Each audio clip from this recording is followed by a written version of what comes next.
A very good morning to you. Thank you so much for joining us on the program Dawn Train, coming to you live from RSTV here in Port Harcourt. It's Tuesday, the 15th of August, and we're so excited. You remember to tune in for the program. I'm Otuna here as winner. Yesterday, I had Gogo who wasn't here for some reasons, health matters, but we're glad to know that he's able to make it here this morning. So, Gogo, good morning to you. Good morning, everybody. All right. Because of time, you know how it is on Dawn Train. You think you have the luxury of time, before you know it, it's all gone. So the earlier we start off, the better. And as you know, we like to bring the trending issues. We like to go through our dailies to see those major headlines that affect us so that we can react to them. So today is not an exception. You're free to call us. Let's get your thoughts, let's get your reactions. Our number will be displayed on your screen. Please, as you call, remember to turn down the volume on your TV set. Better still, just walk away from where it is. I know that most of us have ours in our sitting rooms, in our bedrooms, or if you're calling us from your office, because it's just a few minutes past 9. So we expect that people should have been right now at their places of work. So if you want to call us from your workplace or your business place, walk away from there. Better still, turn down the volume on your television set so that we can have a proper conversation. So we're going to start off this morning with a Punch newspaper. The headline we have there reads, Naira slump. CBN clamps down on speculators, restricts diaspora remittances. Naira slump. CBN clamps down on speculators, restricts diaspora remittances. That's coming from the Punch. Then there's another one still from the Punch, and it reads, NLC protests proposed fuel price hike, threatens fresh strike. NLC protests proposed fuel price hike, threatens fresh strike. Moving on now, still from the Punch, and that's going to be the last from the Punch newspaper. FG extradites siblings to US for sexual extortion trial. FG extradites siblings to US for sexual extortion trial. That's the last headline coming from the Punch newspaper. So we'll just go through them before we move on to the next headline coming from another paper, because we have Vanguard here and a couple of others. So Gogo, these three headlines that yesterday we talked so much, you were not here, but we dwelt so much on the Naira slump, and really since the removal of fuel subsidy, a lot of things have been affected. It's more like a ripple effect on everything, every aspect of the economy. And then when the announcement came, a lot of our callers yesterday did not find it funny at all. Now, because of the Naira slump, we are told that, of course, this is not any way distant from NLC saying that they're going to go on strike. This time they have said there won't be any form of announcement, we'll just go on strike if something is not done, if there's another increase in petrol price. Because right now, Naira against dollar is 900 plus. And the fear is, if it goes beyond that, if it gets to 950 Naira, then there may have to be suspension on importation. The importation of petroleum product. And that's where will Nigerians be? See how it is already, and then you're telling us that there's going to be suspension of importation of petroleum products. And the Naira, we do not see the Naira being stable. We do not see the stability of Naira. We do not see even the appreciation in a couple of weeks. So the threat is so much, and NLC is saying they will go on strike. I know that we keep saying we have lost faith, we have lost credibility, NLC has lost credibility, Nigerians do not even put their hope there anymore. But going by what happened just before the 2nd of August, I might just be compelled to believe that something might come out of this. Now, the truth is, yes, NLC is going to go on strike because they don't have a choice. You know, it's pinching them as much as pinching you and I. So they're going to go on strike. I think the federal government did a mistake by removing subsidy and then no replacement plan. You understand? Let's say a woman is about to win a child. They want to stop breastfeeding because they think the child is of age. There's alternative. There should be some kind of food to replace the breast milk.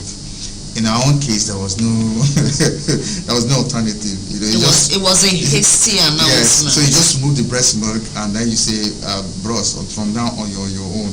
It was hasty. It was not well thought out, and definitely the people are going to suffer. If we say it was hasty, remember that the past administration said it was going to be taken off in June. So it means no arrangement was done. That's what I'm saying. Because if I agree that the present administration just announced on assumption of office, but if the past administration had said, okay, it will be taken off by June, one would have believed, or one would have thought that arrangement would have been, everything would have been put in place, so that as soon as we get to June, towards the end of June, we begin to roll out these palliatives to cushion the effect of the removal of fuel subsidy. And instead of things getting better, things are worsening. Look at where Naira against the dollar is today. It's the same thing we're talking about. It's all about politics. You know, Buhari was leaving, so he thought, let me keep the problem behind for the incoming government. But at the same time, I'm an APC man, so I can't remove it now. If I remove, they won't vote APC. So let me keep the subsidy. Let's just manage it until after the election. Then immediately, if we win the election, immediately we take over, we can just remove it. That's what they did. You understand? They just played with Nigerians. This is not funny at all. You know, someone called yesterday, the husband is a transporter, and she lamented a lot. He's not been able to go out for some time now, because what does he even make out of it? He has to fix the vehicle from there, has to buy fuel from there, he has to put food on the table from there. So it's not beautiful. Transporters have a lot of problems. One of the problems is their union. If you go to the park now, you know, to load from slaughter, you know, to to Akbajo, the driver will pay something close to 1,000 in the morning. Has that been the tradition, or it's just that's what they do to themselves? You know, even now that fuel is so scarce, they are not relenting. They will pay for loading fee, and then they will pay for police fee. They will pay for community fee, and then they will pay for loading fee, and then all that loading. If you enter the bus in the morning and see how these guys are being extorted, everything, just the entire money he takes in that morning, none goes to him.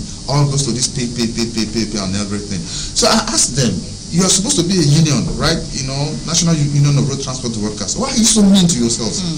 You know, you're talking about federal government bringing palliatives. Why don't you give the palliative? Why didn't you start from yourself? Why can't the union say, okay, because of the hardship, let's reduce the amount we collect from these guys? I can understand. All right, so the problem is actually not about government. We have to start with ourselves. It begins with us. Okay, we'll move on to Vanguard at this time. From Vanguard, we have its economic shutdown if petrol price rises again. Labour, its economic shutdown if petrol price rises again. Labour is threatening fire and brimstone. Its economic shutdown. They're going to shut down the country if there is increase in the price of petrol. So federal government, get ready. Everyone get ready. The economy might just be shut down. And if that happens, it's going to tell a lot on the entire Nigerians. You know, when the threat was there just before 2nd of August and everyone, 2nd of August, some places were still shut down. Some business organizations did not open.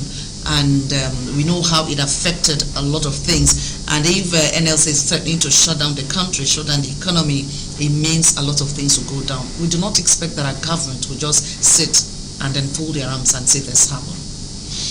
Well, you know, Nigeria belongs to all of us. So the federal government should also do something to appease the gods, you know.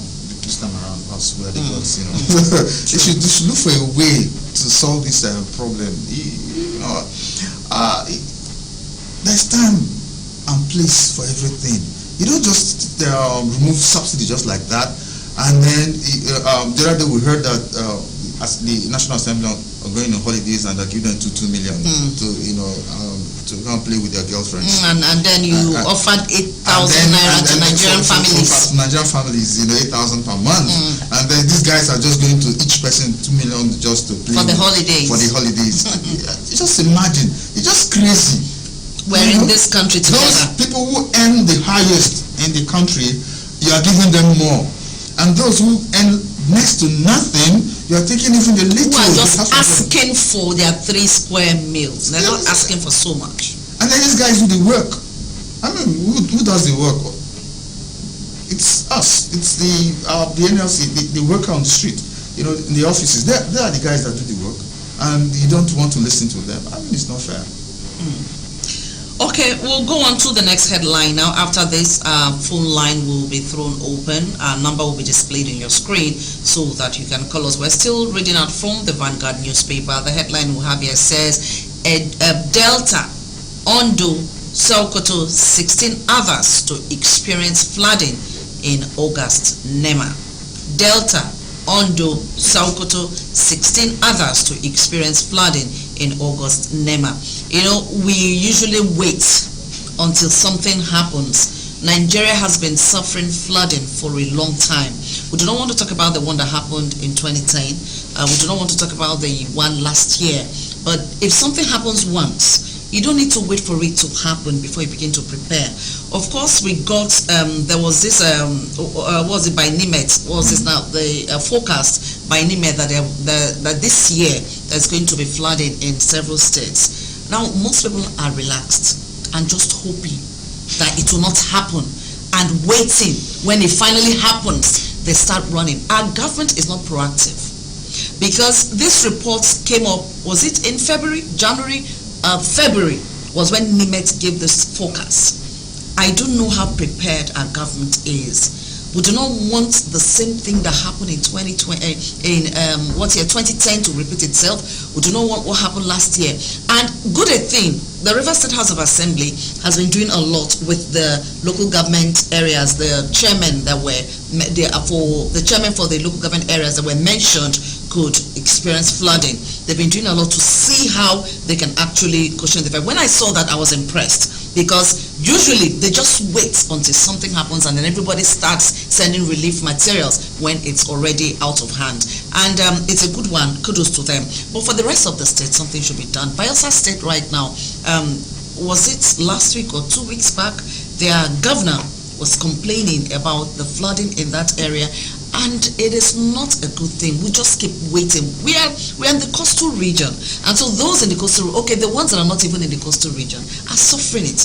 Look at the northern states. Then those of us in the coastal areas, we're just relaxed and waiting for something to go wrong. It's a black man thing. You know, yesterday I was talking with somebody and we say, you know, the black man does not plan to solve problems. He manages it. You know, so it's a black man thing. You know, I was telling somebody, I was born in the 60s. I grew up in the 70s. The way we remove the stem shell, you know, with needle and thread. I said, today I went to the village. They were still using. I said, that's how the black man behaves. You don't think of how to improve on it. No improvement at all. You just keep doing one after the other until you finish the whole bag. You know. I said, but give that to a European, give that to you know, to the Asian. He thinks of how can I make this easier and faster. And faster. You know, we don't think about solving problems. We just manage what we meet, you know, and then just go ahead like that. Look at Port Harcourt. Every time there is heavy rainfall, we have a traffic jam. You know, so nobody has thought about what causes this traffic jam and how can we solve it, you know, so that no matter the amount of rain that falls, we won't have that. Like the rain of yesterday, yes, that disturbed a lot of movement. Some persons couldn't even make it to their place of work. So it's our way of life. You know, we don't think about solving problems. Okay, so our last headline from the Vanguard: Niger cois to prosecute ousted president for high treason. Niger cois to prosecute ousted president for high treason. That's the last headline from the Vanguard. Then we'll move on to the Guardian newspaper. If we have calls, we'll take them. From the Guardian, it's another headline there, still from Niger, still on Niger rather. It says, as you can see on your screen, Niger, US mounts pressure on Tinubu as ECOWAS fumes over missed signals. Niger, US mounts pressure on Tinubu as ECOWAS fumes over mixed signals. This pressure this pressure. They should leave Nigeria. We have so many problems. They should leave us alone. Let's handle our internal crisis before pushing us into external warfare. Okay, there's a call there. Hello. Okay, I lost that call. All right. So still on the Guardian newspaper, the next headline, palliatives. Government silent 4 days to 8-week deadline for talks. Palliatives. Government silent 4 days to 8-week deadline for talks. 4 days to 8-week deadline for talks. Are you sure they plan to give those palliatives? Let's see how it goes. Hello, good morning. Yeah, good morning. You're welcome, my brother. Kindly tell us where you're calling from, Good sir. morning. Yeah, good morning. My name is Lydia Daniel. Okay, sir. You're welcome. Yes, I've called before. That we were talking about how the problem with the station, I think, whether the day life or the day to kind of make a transition. I was actually talking about the NSC going on strike. Yes, sir. Not being a support of the but looking at where things are going on, I think I'm in full support of that they should go ahead and strike. Because I've seen a station whereby we have a leader that has that dream but doesn't know how to interpret the dream. Yes, it's fine. We're using it for subsidy. But before that it is to use, we're supposed to have a plan ahead that when I come in, this is what I intend doing. Because already the election has passed, it will not be announced, and after 2 months, that's when they will be sworn in to the office. I believe that the leader that has a dream, that wants to interpret that dream, within that period, he will have put things in place that I'm going to go in, I will go result, and this is what I ought to implement so that to cushion the suffering of the people. But that cannot be done. Since the increment of the fuel, we can make the number of the subsidy. We know that there is increment of fuel. Now they are telling that they want to increase fuel again. People are suffering, and then they are there. They are having their own money. We are not talking about the salary. They have different allowance, road allowance, everything. But there are people that are looking for just to eat. To be fair, I sitting here and for neighbors, to take them, this is hard for me. I was a transporter. My guy is bad. I start this one side, looking for a way to survive. Working somewhere with just the little side to feed with my family. Yes, I'm not that way. If they will go for that side, let them go. We are here fighting for other countries where our own house is driving. We don't want to do something other things. We are talking about Niger. No, this is how we always want to be the way. They never want to come back like in the way. If they represent on that side, let's not just shut the country down. Let everybody see it. Thank you. Thank you, sir. Wow, you know, if we get to that point where labor has to go on strike because we want to press your demands home, and it's not just about pressing the demands home, let's have the effect at the end of the day.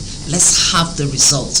It's not just calling for strike, because, you know, negotiations have been ongoing and we haven't seen anything out of the negotiations, and negotiations will continue. Now federal government will get the signal, labor is threatening to go on strike, also let's keep talking with them.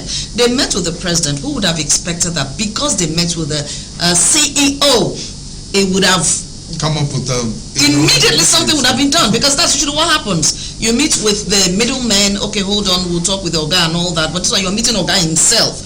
Okay, get this done, you sign this, go ahead with it. But you know, the bureaucracy with Nigerian government, our leadership, we keep saying that the problem of Nigeria is leadership. If we get it right at the top, then we'll get it right all round. The issue we're talking about, NURTW, won't even be there, because everyone knows that, well, you have to take dressing, you have to do the right thing, because if you don't, you have to pay for it. So everyone sits up. So if labor has to go on strike and nothing comes out of it, and they go to the table, they say, call up the strike, we're going to handle this matter, we'll do it. We have been talking, we've been waiting. This is August, it's 15th already. It's the middle of the month. Nothing is done. People have been complaining since the 29th of May. People have been complaining. We're yet to feel the effect of the promises of handling the matter. All right. Hello? Hello. Okay. If you look at the whole thing, yes, I sometimes I have compassion for labor leaders, because some Nigerians will come out to talk, but they won't, walk the walk. They won't walk the talk, because it is right now. Labor needs everybody. The labor says let's go on strike. Let everybody support them. That's when it will succeed. If the oil workers are still going to work and pumping the oil, it will not affect the federal government. If those guys who sell it and everybody is involved, still doing the job, and they are still getting foreign exchange, it won't affect them. But if everybody downs tools for 2 days, the oil is not pumping. For 3 days, the oil is not pumping. Nothing is happening. That is when it's going to touch government. That's when they will know. By the time they calculate the revenue lost, then it will move them. But if some sectors are working and some sectors are not working, and they look at it, this is not essential services. This will can succeed or not. If everybody shuts down, when I mean shut down, it's not just the oil workers. Communications, everybody, no phone is working, nothing is working for only 1 day. Then this government will know that they're in trouble. You and I know Nigeria. The Nigerians, when it comes to sabotaging movement like this, they may not be as much as we expect. Hello, good morning. Yes, it is right time labor will pass. We have been working like chickens bulldogs all this while. They will go for strike and nothing is happening.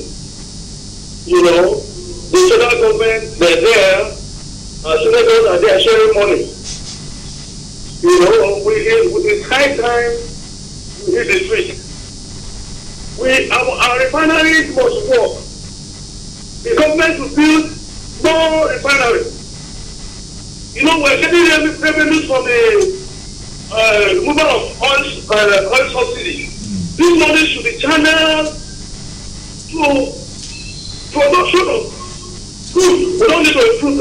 Any person that is saying that we should import crude in this country that is total economic sabotage. At this juncture, we can't have crude here. We'll take it out, build all the logistics, we'll bring it back again, we'll pay all the costs.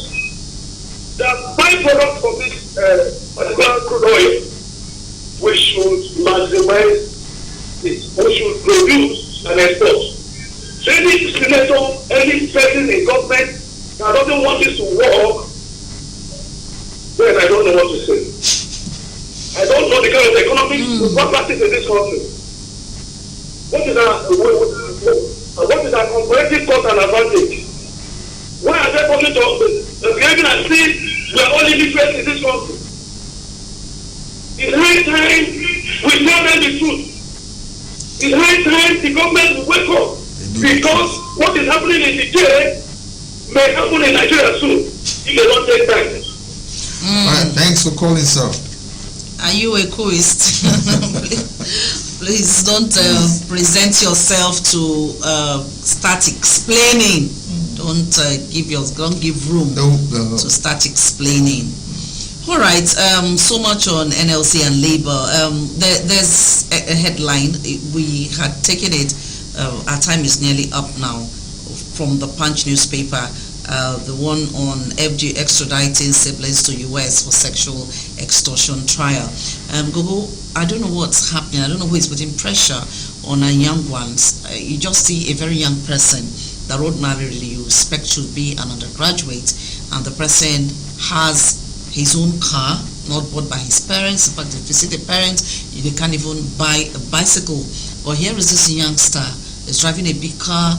He has so much money in his account, and you're just wondering what is happening. Now, this story on FG extraditing siblings, the story has it that these brothers led a youngster to death because they just, one of them presented himself as a female and started talking with the boy.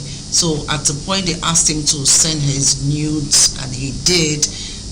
After that, they started blackmailing him. They tried to blackmail him and asked him to send money. He sent, and they said it was not enough. He should keep sending.